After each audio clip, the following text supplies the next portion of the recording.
Good morning. Good morning, everyone.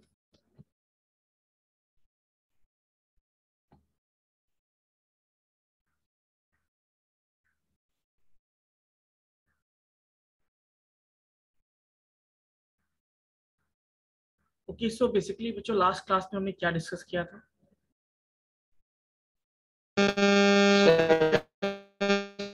Sir data set को कैसे notepad पे एक्सेस करें ये बता दें और कैसे उसको मतलब डेटा फ्रेम में कन्वर्ट करके देखें। बहुत ज्यादा नॉइस है आपके साइड से, आई थिंक।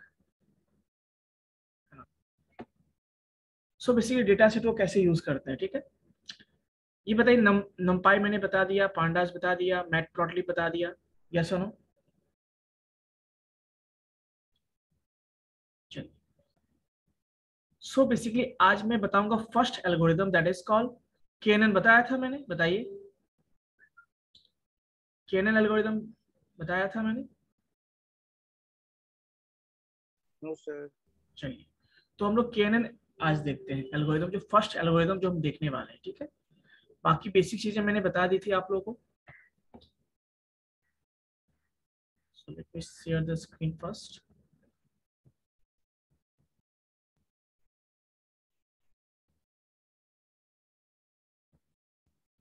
और समझिएगा, अच्छे से समझिएगा बेसिकली, ठीक है?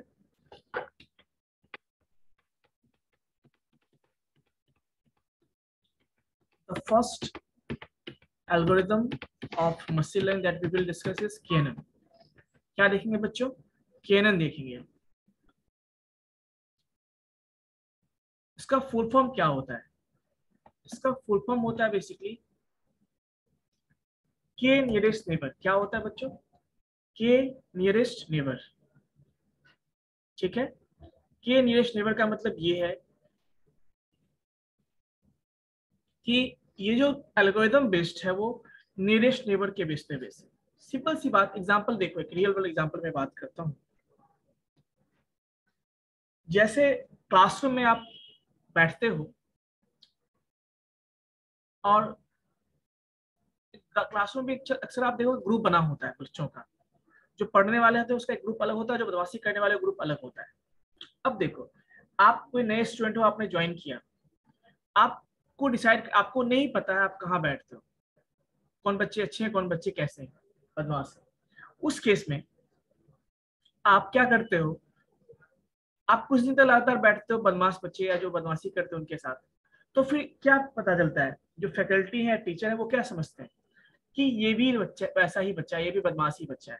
क्यों ऐसा बोला उन्होंने? क्योंकि जो आपके आसपास जो लोग हैं उनके हिसाब से आपका नेचर पता किया गया हो, तो उसके आसपास के हिसाब से आपका जो प्रिडिक्शन किया गया कि आप भी वैसे ही होंगे बदमाशी करने वाले। यदि आप क्या करते हो, पढ़ने वालों के साथ बैठोगे, तो फैकल्टी के मन में ये आता है कि ये बच्चा भी पढ़ने वाला होगा। ये कैसे हुआ?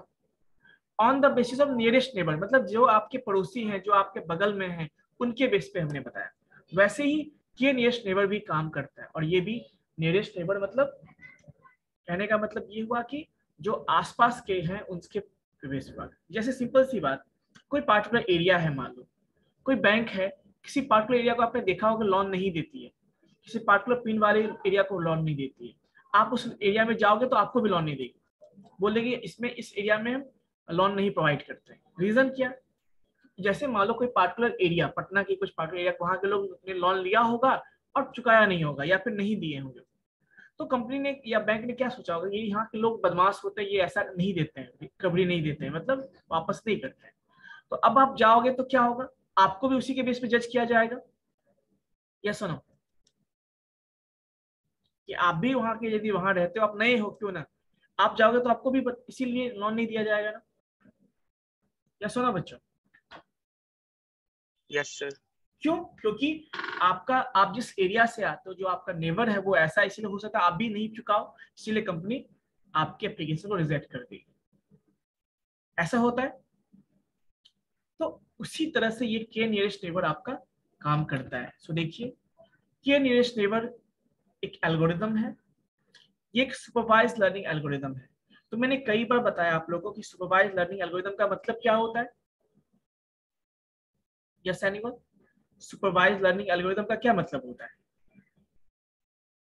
सर उसमें लेबल डेटा डिफाइन होता है सर। उसमें लेवल डेटा होता है ना, और क्या होता है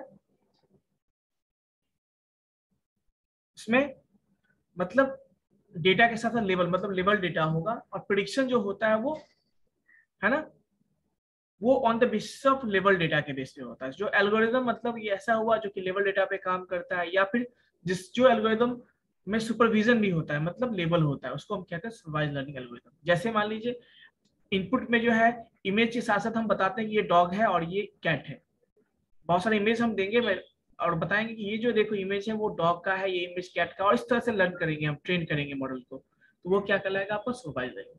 और जहां पे हम कुछ भी नहीं देंगे, हम बस इमेजेस दे दिए, कुछ नहीं बताया उसको, उसको क्या कहते हैं, अनसुपरवाइज, मतलब अनलेबल्ड डेटा कहते हैं। ठीक है, चलिए, तो ये सुपरवाइज लर्निंग एल्गोरिदम है, इट मींस ये लेवल डेटा पे काम करता है। नेक्स्ट बात करते हैं हम लोग, आपको मैंने बताया था ना क्लासिफिकेशन और रिलेशन में डिफरेंस, याद है आप सबको?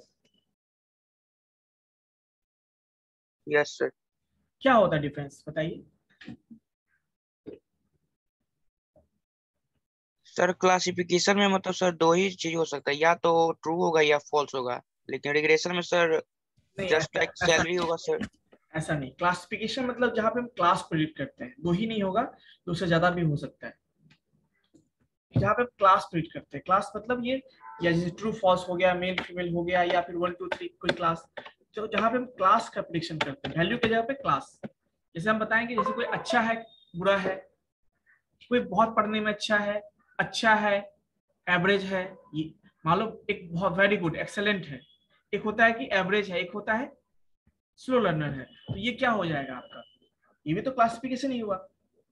ठीक है, तो क्लासिफिकेशन का मतलब होता है कि जहां पे हम क्लास स्प्लिट करते हैं, क्या करते हैं बच्चों, क्लास स्प्लिट करते हैं। ठीक है, जैसे ये इमेज को देखो, यहाँ पे हम क्या कर रहे हैं, डॉग और कैट, इमेजेस हम देंगे वो बताएगा ना, या तो डॉग है या कैट है, तो यहाँ पे क्लास क्या हो गया, डॉग कैट। हो सकता है कि तीन तीन वैल्यू हो, जैसे मैं मान लू, मैं बोलूँ ऐसा कि जैसे मैंने गुड,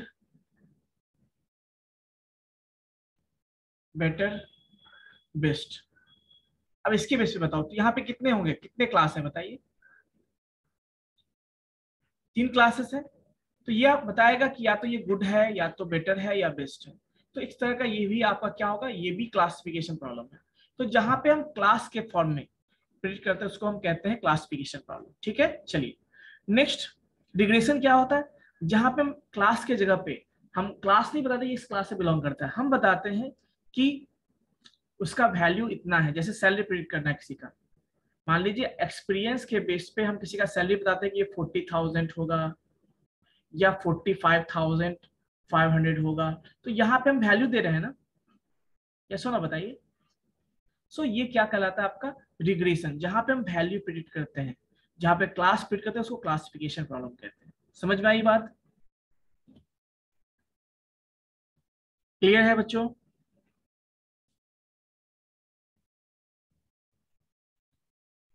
डाउट है तो बताइए at least. No doubt sir. Rajesh, yes sir. समझ में आया? Yes sir. कृति,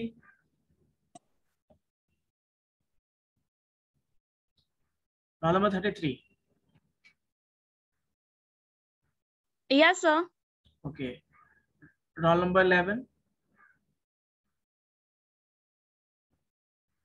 Yes, sir. ठीक है, तो डाउट हो तो पूछ लिया कीजिए।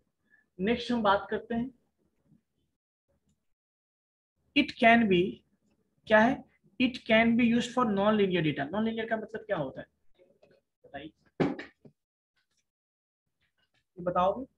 जैसे कोई डेटा का मान लो ग्राफ आप ड्रॉ करोगे तो लाइन जैसा आएगा, जैसे कोई डेटा का ग्राफ ड्रॉ इस तरह से आएगा आपको, या इस तरह से ग्राफ आएगा, तो इसको हम बोलेंगे लीनियर बोल सकते हैं। लेकिन जब ग्राफ डेटा आपका इस फॉर्म में इस तरह से हो, यहाँ दिख रहा होगा आपको, इसको जहाँ पे डेटा का ग्राफ प्लॉट करोगे तो आपका इस तरह से ग्राफ आएगा, उसको हम कहते हैं नॉन लीनियर। क्या बोलते हैं उसको, नॉन लीनियर। ठीक है, कोई दिक्कत? चलिए, केएनएन क्या है, के नेबर, की नेबर का मतलब क्या होता है कि जब भी हम प्रिडिक्शन करते हैं तो हम बताएंगे कि उसके नियरेस्ट नेबर के बेस पे उसके आसपास के नेबर कैसे, उसके बेस पे उसका जो है वो वैल्यू प्रिंट करता है, उसका क्लास प्रिंट करेगा या वैल्यू प्रिंट करेगा। ठीक है, चलिए जैसे समझिए यहाँ पे, जैसे मान लीजिए हमारे पास कोई डेटा था, हमने उसका एक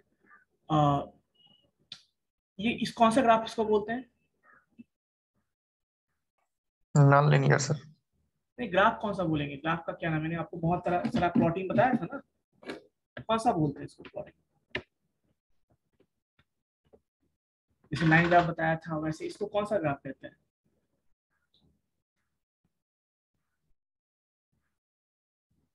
बताइए। Dot sir. डॉट ग्राफ नहीं होता है, क्या बोलते हैं इसको? Scatter plot. स्कैटर प्लॉट कहते हैं। Very good.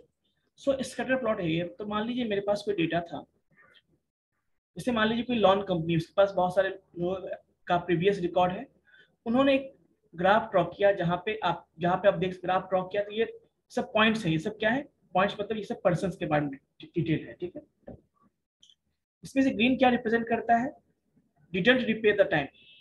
ग्रीन कलर का जो भी पॉइंट, वो ऐसे लोग हैं जो समय पे लोन पे नहीं करते, और ब्लू कलर का ऐसे लोग हैं जो कि लोन पे, मतलब लोन पे करते हैं, समय पे, टाइम पे करते हैं। ठीक है, अब ये लोगों का डेटा बनाया। अब समझिए, कोई नया कस्टमर आएगा, सपोज कोई नया कस्टमर मान लीजिए ये है, और हमें इसके बारे में कंपनी प्रिंट करना चाहती है कि यह पे करेगा या नहीं करेगा। तो पे किसके करेगा? तो देखिए लोन अमाउंट कितना है उसको लेना है, उसको एनुअल इनकम कितना है, उसके बेस पे उन्होंने ग्राफ प्लॉट किया था। देखिए लोन अमाउंट कितना है लोगों का, और ये एनुअल इनकम के हिसाब से उन्होंने लोन दिया था, उसके बीच में उन्होंने ग्राफ प्लॉट किया। अब मान लीजिए कोई नया पर्सन का के बारे में पता करना है कि ये कैसा लोग है, कंप्लीट या बैंक पता करेगी ना कि लोग जो कस्टमर आ रहे हैं वो उनका डेटा के बेस पे कि वो लोन पे कर सकते हैं या नहीं कर सकते हैं। तो समझिए, तो ये हमारा पॉइंट हो गया। अब कोई कहता है पर्सन कि हमारा ये डिटेल है सर, हमें लोन चाहिए, उसका भी प्लॉट करेंगे। मान लो ये प्लॉट आया। अब ये क्या करना है कि या तो ये आएगा किस कैटेगरी में, या तो ये आएगा डिडंट पे ऑन टाइम कैटेगरी में, या फिर ये किस में आएगा? रीपेड ऑन टाइम कैटेगरी पे आएगा। कैसे पता लगाएंगे? तो फिर यहाँ पे हम नियरेस्ट नेबर यूज करेंगे। और यहाँ पे जो क्लास, कितना क्लास हो गया हमारे पास? कितने क्लास हैं हमारे पास यहाँ पे?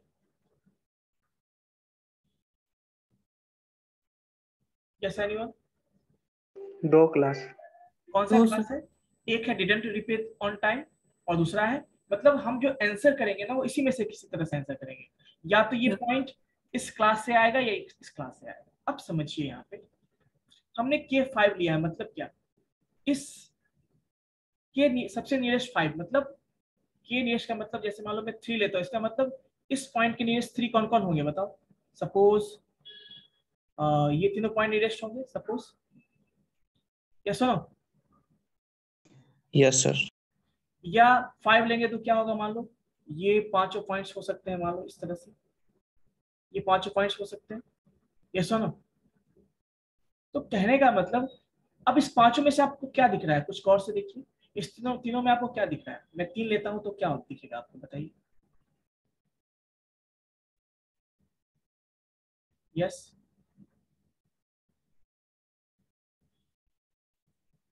बताइए क्या होगा?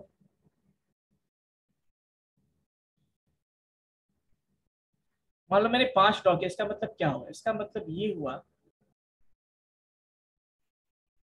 कि, इसका मतलब ये हुआ कि ये जो पॉइंट है, ये जो पॉइंट है, इस पॉइंट के आसपास भी 5 नियरेस्ट नेबर हमने लिया। तो इस सब में से बताओ नियरेस्ट कौन सा होगा? इसका इसका नेबर यही होगा ना, यही पांचों होगा। अब बताओ नियरेस्ट नेबर हम किसके बेस पे चूज करेंगे? किसी का हमें पता करना है कि नियरेस्ट नेबर है, तो कैसे पता लगाते हैं? एनीवन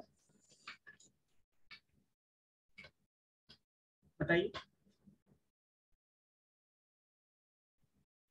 मान लो मैं आपसे पूछूं कि आपका नियरेस्ट नेबर या नेबर कौन कौन है, तो आप क्या बताओगे? नेबर कैसे निकालते हो? यस,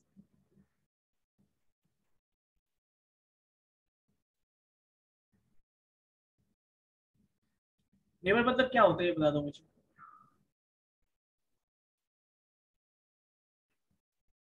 जो हमारे घर के बगल में रहे सर। पड़ोसी, पड़ोसी। यदि मैं आपसे, तो मान लो आपके घर के पास में तो बहुत सारे लोग होंगे, बहुत लोगों का घर होगा ना। Yes sir. तो हम आपसे पूछें कि बताओ उसमें से सबसे 5 नियरेस्ट नेबर का बताओ, तो क्या करोगे आप? डिस्टेंस के हिसाब से पता लगाओगे ना कि जो सबसे नजदीक है 5 वही आपका नियरेस्ट नेबर 5 हो गया। Yes sir. 3 बोलो तो मतलब जो आपके नजदीक में जो तीनों है उसका वो नियरेस्ट नेबर हो गया आपका। तो इस तरह से हम क्या करते हैं, नियरेस्ट नेबर को फाइंड करते हैं। क्लियर है बच्चों? यहाँ भी केनन उसी पे काम करता है। मतलब केनन एक्चुअली करेगा क्या, बता देता हूँ मैं आपको। एक कलर चेंज करके बता देता हूँ। अभी जैसे मैं ये कलर ले लेता हूँ, अब गौर से देखिए केनन करता क्या है एक्चुअली। इससे इसके बीच में ये जो पॉइंट हमारा है जिसके लिए पता करें, इसका डिस्टेंस निकाल लेगा, इसका डिस्टेंस निकाल लेगा, इसके बीच का डिस्टेंस निकालेगा, जितने भी पॉइंट है सबके बीच का डिस्टेंस निकालेगा, सबके बीच का डिस्टेंस निकालेगा। ठीक है, सबके बीच का डिस्टेंस वो निकाले, जितने भी पॉइंट्स उसको स्टोर कर लेगा। यानी इस पॉइंट से लेके जितने भी पॉइंट सबका डिस्टेंस निकालेगा, और देन क्या करेगा वो, उसमें से देखिएगा वो सबसे कम जिसका डिस्टेंस है 5, सबसे मिनिमम वाला डिस्टेंस जो 5 होगा वही उसका क्या होगा, 5 नियरेस्ट नेबर होगा। क्या होगा बच्चों? 5 नियरेस्ट नेबर होगा। यस सर नो बताइए। Yes sir. अब पांचों सपोज करते हैं, मैं इसको इरेज करता हूं अभी। सपोज करते हैं कि जो पांचों कौन कौन सा है पॉइंट है वो देखिए। ये पांचों पॉइंट्स जो हमने निकाला वो कौन कौन सा है देखिए। मान लो फिगर अभी देखिए तो लग रहा होगा मुझे यही पांचों होगा। देखिए यस सर। यही 5 होगा। Just 1 minute.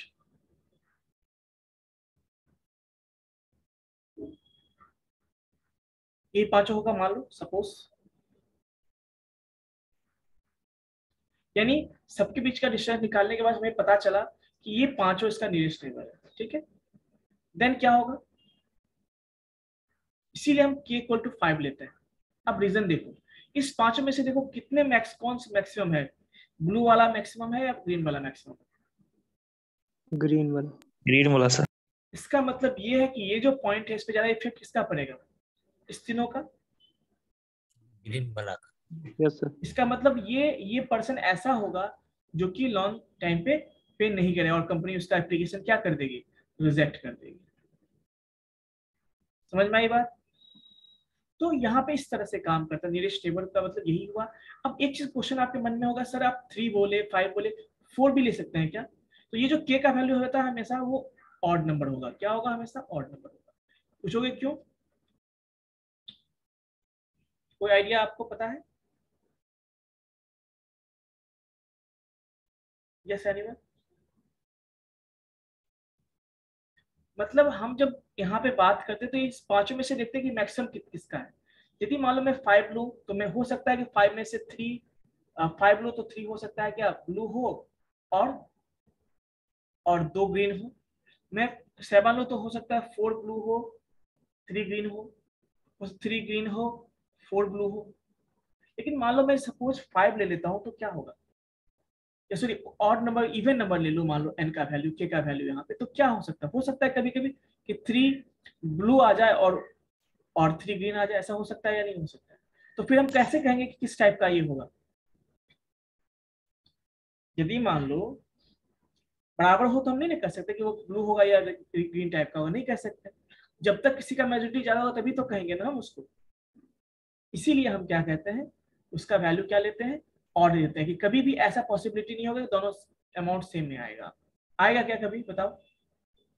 नहीं। No sir. इवन लेंगे तो हो सकता है ना, मैं 6 ले लूं मान लो, तो उस केस में क्या होगा, 3 ब्लू वाले 3 ग्रीन वाले। अब हम क्या बोलेंगे, दोनों का इफेक्ट बराबर है उस पर, हम कुछ भी नहीं कह सकते। इसीलिए हम ऑड नंबर लेते हैं हमेशा। तो इसका मतलब ये हुआ कि K5 का मतलब इस पॉइंट के जो पांचों नियरेस्ट नेबर है उसके बेस पे हम देखते हैं ये पांचों आया। कैसे निकाला नियरेस्ट नेबर, पहले से इस पॉइंट की से सारे पॉइंट का डिस्टेंस निकाल लिया, डिस्टेंस निकाला, सबका डिस्टेंस जब स्टोर किया उसमें से देखा कि ये पांचों पॉइंट का डिस्टेंस सबसे कम है, मतलब ये पांचों नियरेस्ट नेबर हो गया। अब देखेंगे इसमें से मेजॉरिटी किसका है, इसका मेजॉरिटी ज्यादा है, इसका मतलब ये इस क्लास से बिलोंग करेगा। किस क्लास से? रिटेल पे क्लास। और लोन कंपनी क्या करेगी, बैंक क्या कर देगी, इसका लोन रिजेक्ट कर देगी। ठीक है, समझ में आया? इसी तरह से आपका के नियरेस्ट नेबर काम करता है। तो क्या प्रेडिक्शन करेगी, इसके बाद प्रेडिक्शन क्या करेगी बैंक, कि हो सकता है, ये कंफर्म नहीं बताएगा। प्रेडिक्शन मतलब क्या होता है बताइए, प्रोबेबिलिटी होता है ना बेसिकली। हम कंफर्म नहीं, हम बता सकते हैं, हम गेस कर रहे हैं कि ये ऐसा हो सकता है। तो कंपनी क्या बोलेगी, may not repay the loan on time, हो सकता है कि ये पर्सन भी टाइम पे लोन पे नहीं करे। या सुनो, समझ में आई बात केरन कैसे काम करता है। तो इसमें पहला पॉइंट क्या देखा आपने, फर्स्ट पॉइंट आपने क्या देखा कि सबसे पहली बात हम क्या निकालते हैं, डिस्टेंस निकालते हैं। ये सुनो, इसके पीछे डिस्टेंस निकालते हैं, जो न्यू पॉइंट होता है जिसके लिए प्रेडिक्शन कर रहे हैं उससे लेके सारे पॉइंट का डिस्टेंस निकालते हैं। एंड देन देखते हैं कि उसमें से चूज करते हैं कि नियरेस्ट नेबर चूज करते हैं।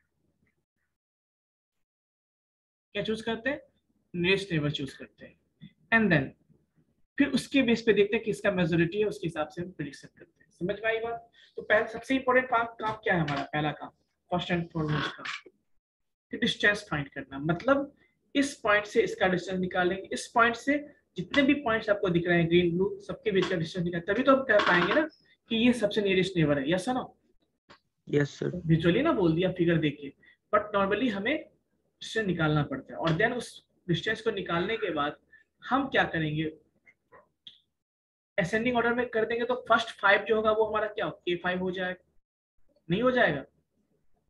यदि सारे डिस्टेंस को हम अरेंज कर दे असेंडिंग ऑर्डर में, तो जो फर्स्ट 5 होगा वही ना हमारा नियरेस्ट होगा, फर्स्ट 3 होगा वही ना हमारा नियरेस्ट होगा। तो इस तरह से हम निकालते हैं। तो सबसे पहली बात डिस्टेंस फाइंड करें। अब डिस्टेंस की बात करते हैं, डिस्टेंस यहाँ पे हम बहुत तरीके से निकाल सकते हैं। डिस्टेंस फॉर्मूला आपने पढ़ा होगा, कौन कौन डिस्टेंस फॉर्मूला होते हैं बताइए।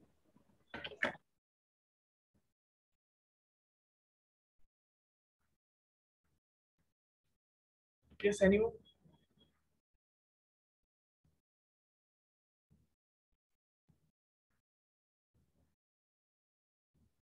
चलो बताओ डिस्टेंस कैसे निकालते हो तुम?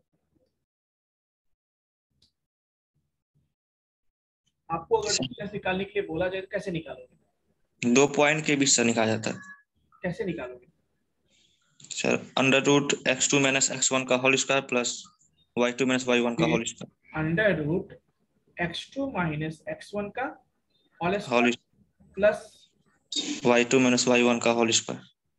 ये फॉर्मूला है। Yes sir. तो सही है, यही फॉर्मूला है आपका जो आपने पढ़ा होगा। बट यहाँ पे डिस्टेंस निकालने का और भी बहुत सारा फॉर्मूला है, बट उसमें से जो सबसे मोस्ट इंपोर्टेंट जनरली यूज होता है उसको हम क्या बोलते हैं यहाँ पे यूज, मैंने बताया आपको, यूक्लिडियन डिस्टेंस और मैनहट्टन डिस्टेंस। बट केएनएन में डिस्टेंस फॉर्मूला के लिए हम बहुत सारे यूज करते हैं, बट नॉर्मली जो मोस्टली यूज किया था वो कौन से हैं आपका, यूक्लिडियन और मैनहट्टन। कोई दिक्कत? तो इस दोनों को हम देखेंगे थोड़ा सा। चलिए क्लासिफिकेशन समझ में आया आपको पहले कि केएनएन को हम लोग दोनों के लिए यूज करते हैं, क्लासिफिकेशन और रिग्रेशन के लिए यूज करते हैं। बट मैंने एक चीज और भी बताया था आपको। अब देखिए अभी जो हमने बताया वो किसके लिए था, क्लासिफिकेशन के लिए था, रिग्रेशन के लिए था। अभी जो हमने केएनएन के लिए निकाला वो किसके लिए था, क्लासिफिकेशन। मतलब हम यहाँ पे क्लास स्प्लिट करते हैं वो कैसा है। अब देखिए रिग्रेशन प्रॉब्लम कैसे सॉल्व करेंगे रिग्रेशन के लिए। तो रिग्रेशन के लिए मतलब ये है, देखिए कि सबसे पहली बात अब डेटा पॉइंट्स हमारे पास है। अब रिग्रेशन में करना क्या है, जैसे मान लो एक्सपीरियंस के बेस पे हमें सैलरी प्रिडिक्ट करना है सपोज। अब बहुत सारे जितने एम्प्लॉय काम कर रहे हैं उसका क्या किया गया, यहाँ पे डेटा प्लॉट किया गया। नया कोई एम्प्लॉय आता है, उसके एक्सपीरियंस के बेस पे प्रिडिक्ट करना है कि उसका सैलरी क्या होगा। सैलरी क्या होगा, ये कंटिन्यूअस वैल्यू है, यस और नो? क्योंकि सैलरी 0.5 0.2 कुछ भी हो सकता है ना। जैसे मैं बात करूँ 5000 और 6000 के बीच में बहुत सारे नंबर्स हो सकते हैं, तो ऐसे वैल्यूज को कंटिन्यूअस वैल्यू कहते हैं। अब पता करना है इसका, तो मैं क्या यूज कर रहा हूँ K5। इसका मतलब ये हुआ कि वैसे ही हम क्या करेंगे, सबके बीच का डिस्टेंस निकालेंगे, इसका नियरेस्ट नेबर चूज कर लेंगे। अगर इस पांचों को मालूम पता चला कि ये पांचों इसका नियरेस्ट नेबर है, तो हम क्या करेंगे, उस पांचों का मीन निकालेंगे और जो वैल्यू आएगा वही क्या होगा, इस पर्सन का सैलरी। सैलरी होगा। समझ में आई बात? तो ऐसे प्रॉब्लम्स को जहाँ पे सैलरी यानी कंटिन्यूअस वैल्यू प्रिडिक्ट करते हैं उसको बोलते हैं रिग्रेशन प्रॉब्लम, और जहाँ पे क्लास करते हैं उसको क्लासिफिकेशन प्रॉब्लम। तो केएनएन के हेल्प से हम दोनों तरह के प्रॉब्लम को क्या कर सकते हैं बच्चों, सॉल्व कर सकते हैं। कोई दिक्कत? No sir. चलिए थोड़ा सा इसके लिए एडवांटेज डिसएडवांटेज को डिस्कस कर लेते हैं। एडवांटेज क्या होता है देखिए, एडवांटेज की बात करते हैं तो work with with smaller data set. हाँ, इसका यूज हम स्मॉलर डेटा सेट के साथ करते हैं।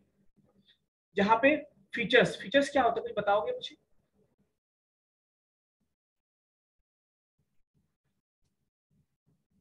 खूबी सर। क्या चीज? खूबी नहीं, वहां पे वो नहीं। एक्चुअली डेटा सेट मैंने बताया था कैसा होता है, किस फॉर्म में होता है लास्ट क्लास में, टेबुलर फॉर्म में होता है।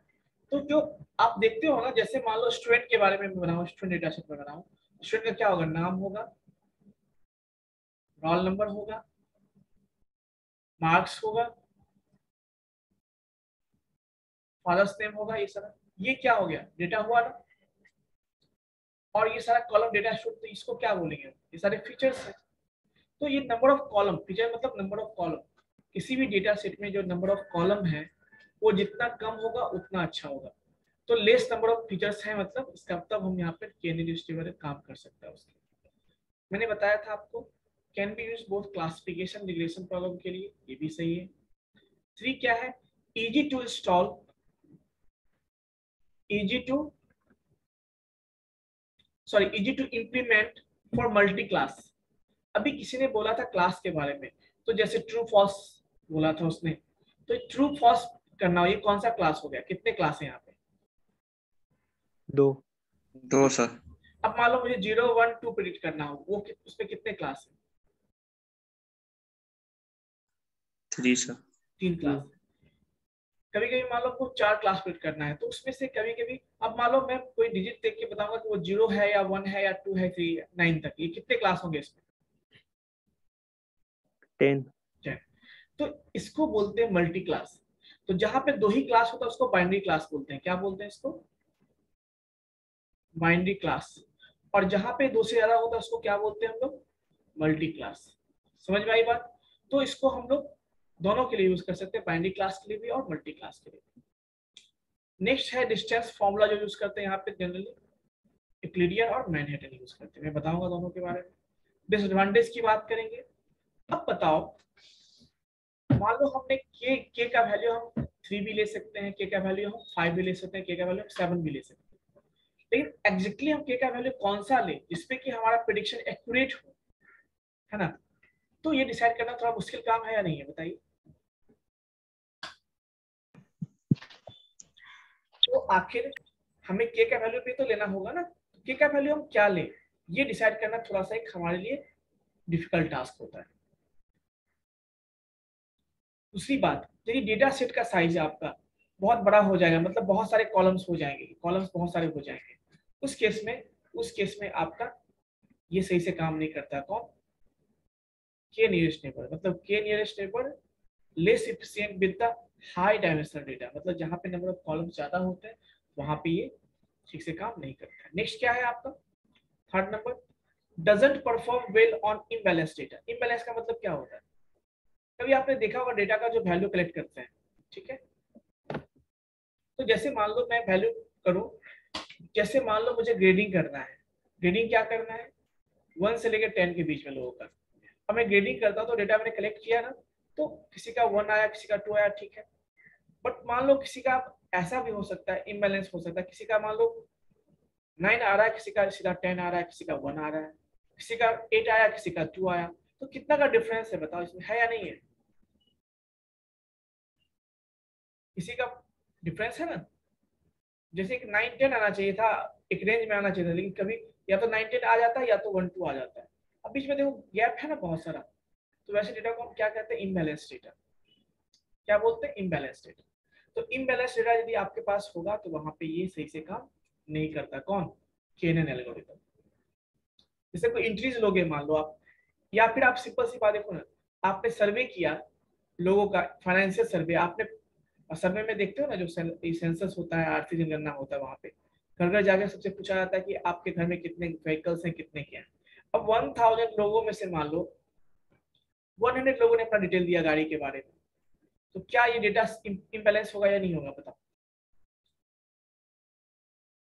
होगा या नहीं होगा? Yes. क्योंकि 900 लोगों ने नहीं दिया तो इसको हम बोलेंगे इम्बैलेंस। जहाँ पे डेटा आपका सही से नहीं है, बहुत ज्यादा का अंतर पड़ जा रहा है यहाँ पे, या ऐसा कर सकते हैं, तो उसको क्या बोलेंगे? Imbalance data. जैसे एग्जाम ही लिया जाए, मैं देख रहा हूँ कि कुछ बच्चे का नंबर जो है मैक्सिमम बच्चों का नंबर या तो 80 से 90 के बीच में है, या तो फिर मैं देख रहा हूँ कि 20 से 30 के बीच में आ रहा है। तो कितना गैप है ना, इम्बैलेंस हुआ या नहीं हुआ? Yes sir. Yes, sir. तो इम्बैलेंस डेटा में ये अच्छे से काम नहीं करता है। अब आउटलायर्स की बात करते हैं। आउटलायर्स क्या होता है समझिए। जैसे इसी को आप देख सकते हैं, मैं इसको इरेज करता हूँ पहले, इसको देखिए, ये आपको विजिबल है, ये जो ग्राफ हमने ड्रॉ किया है डेटा का। अब देखो कुछ पॉइंट देखो जो यहाँ पर है, कुछ पॉइंट यहाँ है, कुछ पॉइंट हो सकता है यहाँ पे हो, कुछ पॉइंट हो सकता है यहाँ पे हो, जो अलग बिहेवियर शो करता है। मतलब जब हमने पॉइंट ड्रॉ किया तो सारा पॉइंट देखो आसपास है ना यहाँ पे, बट कुछ पॉइंट आप देखते हो जो अलग हटके है, थोड़ा सा दूर में है, उसको बोलते हैं आउटलायर्स। मतलब जिसका अलग बिहेवियर। जैसे आपके क्लास में कुछ बच्चे ऐसे होंगे जो अलग टाइप के होते हैं, तो उसको हम क्या बोलेंगे? आउटलायर्स, है ना? समझ में आई बात? जो अलग थलग रहते हैं उसको आउटलायर्स कहते हैं। तो यहाँ भी डेटा पॉइंट में ये, जहाँ पे जैसे ऐसा डेटा ज्यादा होगा, जहाँ पे अलग थलग ज्यादा होगा, वहां पे ये काम सही से नहीं करता है। कौन? तो आउटलायर्स बहुत ज्यादा है तो वहां पे ये केनन सही से काम नहीं करता है।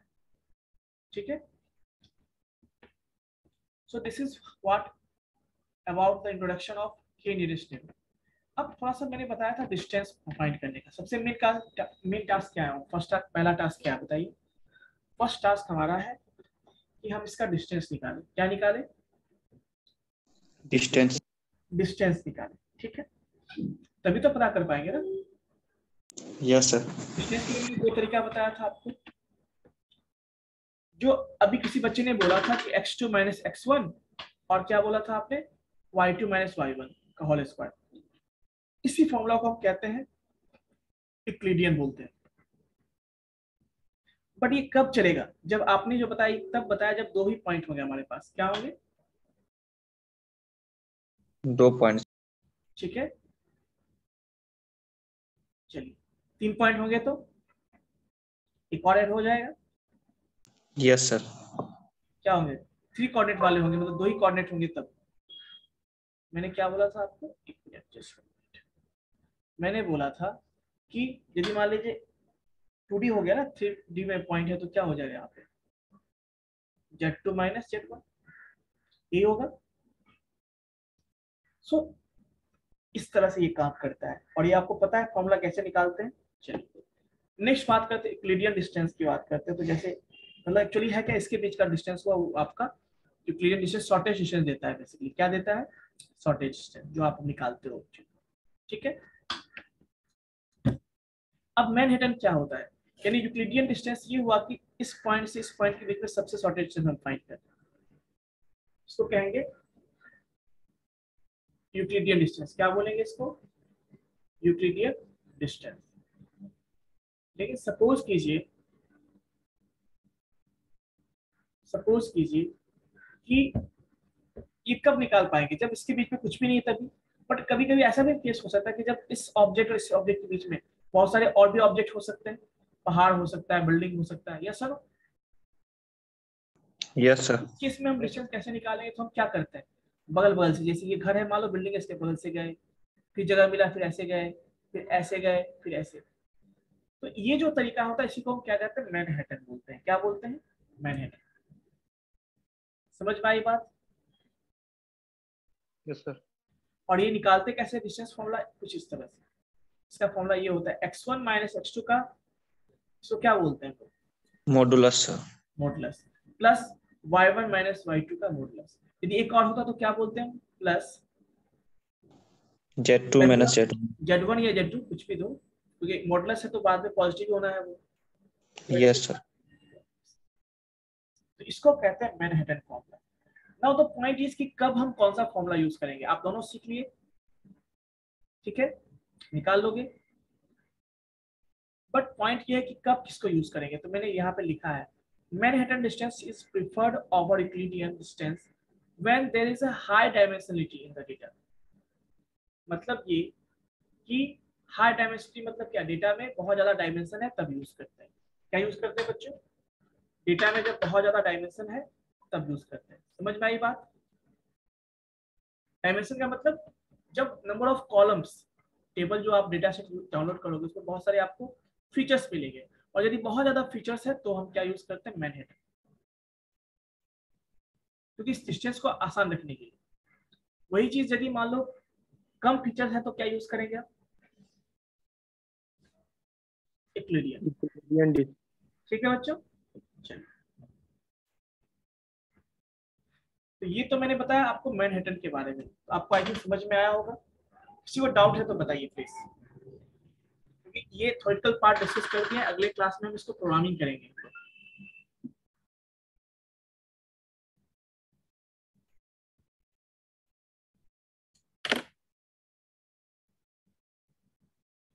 ठीक है बच्चों, तो देखिए और बताइए कोई डाउट है।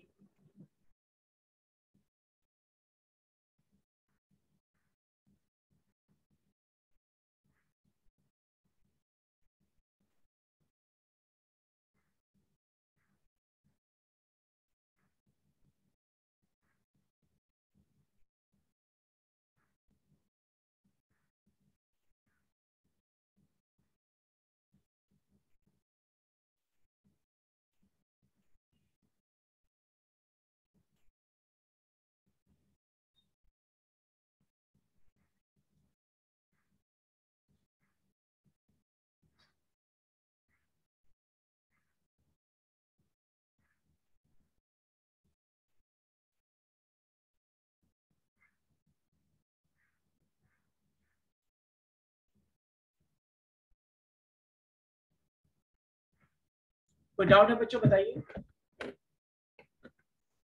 यस, किसी को भी डाउट है तो बताएं। अभी जो मैंने किसी को डाउट है तो बताइए, क्योंकि इसको अगले क्लास में हम इम्प्लीमेंट करने वाले हैं।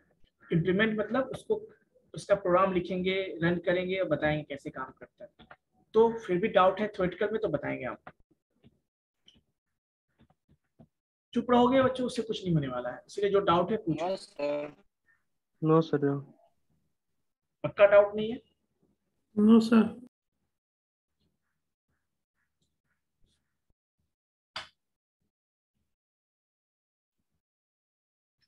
Role number 11 445।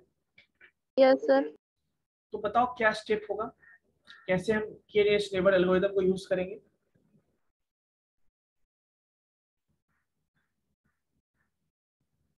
यस, बताइए।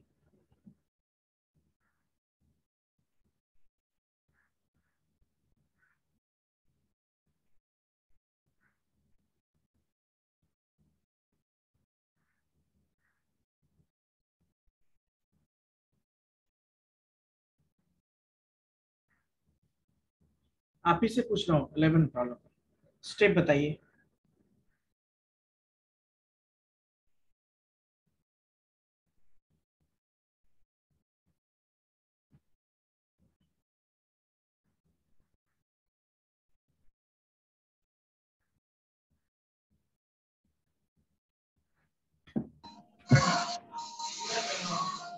यस,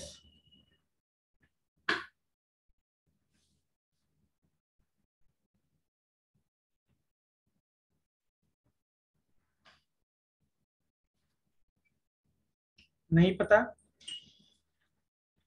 ये फिर क्या क्या समझ में आया आप लोग बताइए, क्लास में थे ना आप लोग, तो फिर क्यों समझ में नहीं आया? कोई बता सकते हैं आप में से स्टेप क्या होगा?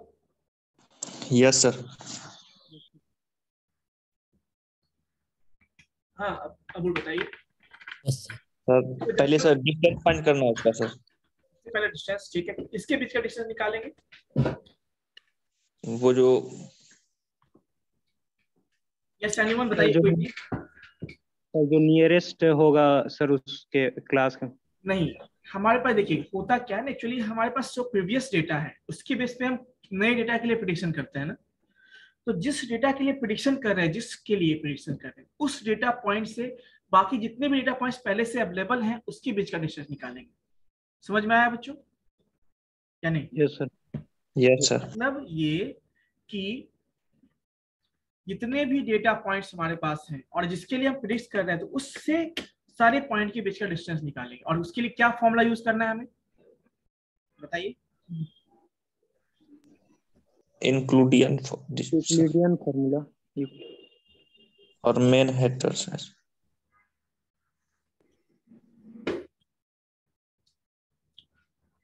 यूक्लिडियन फॉर्मूला और मैनहट्टन फॉर्मूला, है ना? ठीक है, तो कब कौन सा यूज करेंगे बताइए? जब सर 2 पॉइंट स्ट्रेट लाइन में होगा तो इंक्लूडियन यूज करना है। ये तो मैंने नहीं बोला आपको सर, जो सबसे शॉर्टेस्ट डिस्टेंस जो होगा। हाँ। Sir. या फिर सिंपल सी बात कह सकते हैं, जब हमारे पास नंबर ऑफ फीचर्स मतलब नंबर ऑफ कॉलम्स कम होंगे डेटा सेट में, तो हम क्या यूज करेंगे? Inclusion sir. इंक्लूडियन जब ज्यादा हो जाएंगे तो क्या यूज करेंगे हम? मैनहट्टन। मैनहट्टन। ठीक है,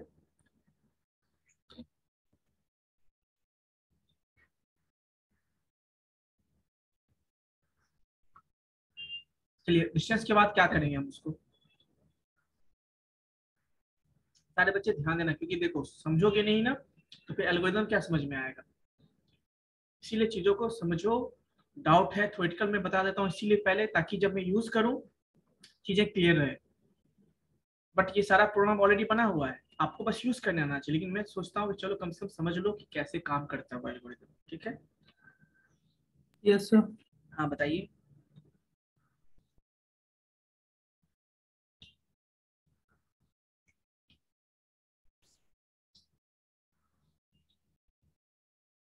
यस,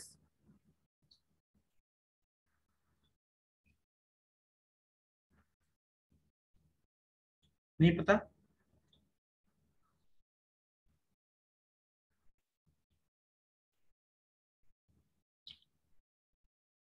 यानी डिस्टेंस जो निकालेंगे सबका पॉइंट होगा, उसका डिस्टेंस होगा, पॉइंट होगा, डिस्टेंस होगा। किस पॉइंट से? जिसके लिए हम प्रिडिक्शन कर रहे हैं। उसको सॉर्ट कर देंगे किसके बेसिस पे? डिस्टेंस के बेस पे। किससे ऑर्डर में? असेंडिंग ऑर्डर में। तो क्या होगा, जिस पॉइंट का डिस्टेंस सबसे कम है वो सबसे पहले आएगा, उसके बाद जिसका है ज्यादा थोड़ा उसके बाद आएगा। इस तरह से अरेंज हो जाएगा असेंडिंग ऑर्डर में। अब मान लो मैं k = 5 कहता हूँ, इसका मतलब क्या करना है? सर, पहला जो 5 होता है, फर्स्ट 5 उसको ले लेंगे, वो हमारा क्या हो जाएगा? Nearest neighbour. समझ में आई बात? सो डिस्टेंस का काम इतना ही है हमें कि हम उसके बेस पे केवल नियरेस्ट नेबर का पता लगा सकते हैं। ठीक है, यही हमारा काम है। कोई दिक्कत बच्चों? No sir. No sir. अब देखिए,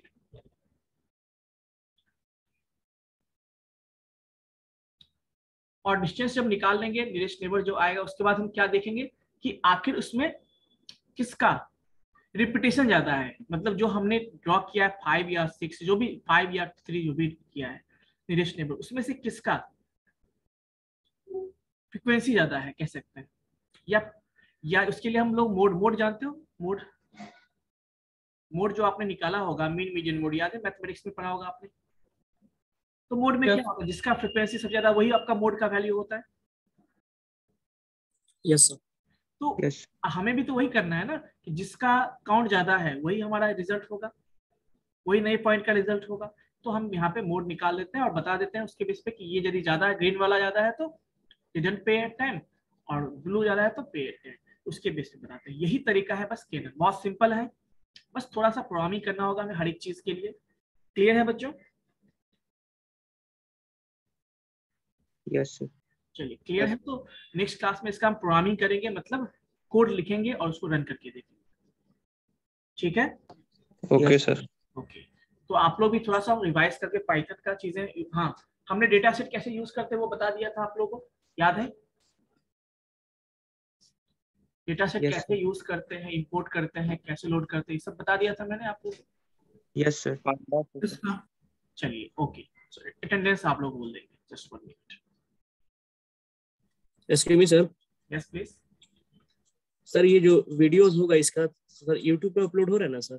हाँ सारा अपलोड हो रहा है। सर तो किस फोल्डर में सर हो रहा है वहाँ पे? आप सीमेज ऑनलाइन पे जाएंगे प्लेलिस्ट पे, ठीक है, सो प्लेलिस्ट नीचे चैनल पे, और वहाँ पे आपको ML मशीन लर्निंग नाम से मिलेगा एक प्लेलिस्ट। Yes sir. उस पे सारा वीडियो जितने भी बैचेस में पढ़ाता हूँ सारा उसी में अपलोड करता हूँ, तो अपने ओके बैच के हिसाब से चाहो तो वहाँ पे देख सकते हो, ठीक है। Okay sir. Just 1 minute.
ठीक है बच्चों, अटेंडेंस बोलेगा अपना।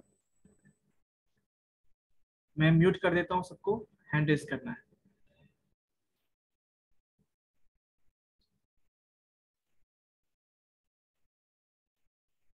सो बैच 1 में यानी 444 में रोल नंबर 1 से लेकर 10 तक हैंड रेज करेंगे अपना।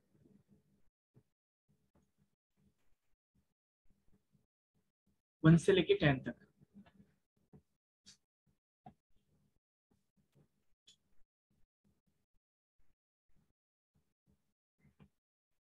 रोल नंबर 1 हो गया एंड 5। 11 से लेकर 20 तक।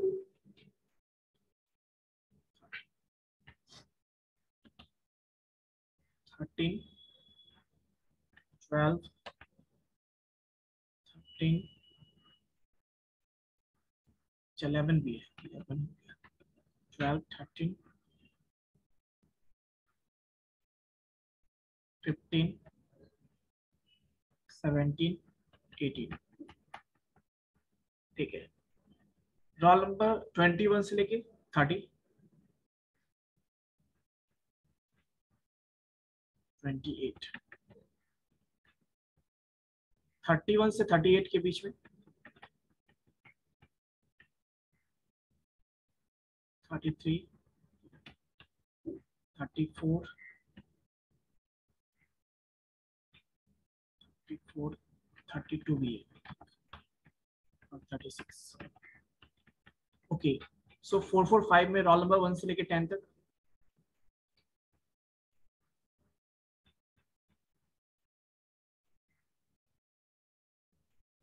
फोर फोर फाइव में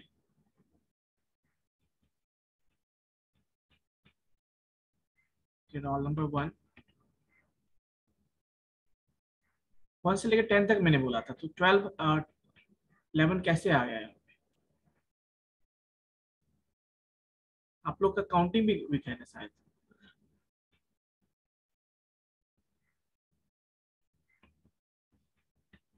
वन, 6, 10 और 5। ओके, 11 से लेके लास्ट तक। 11, 12। चलिए ठीक है बच्चों।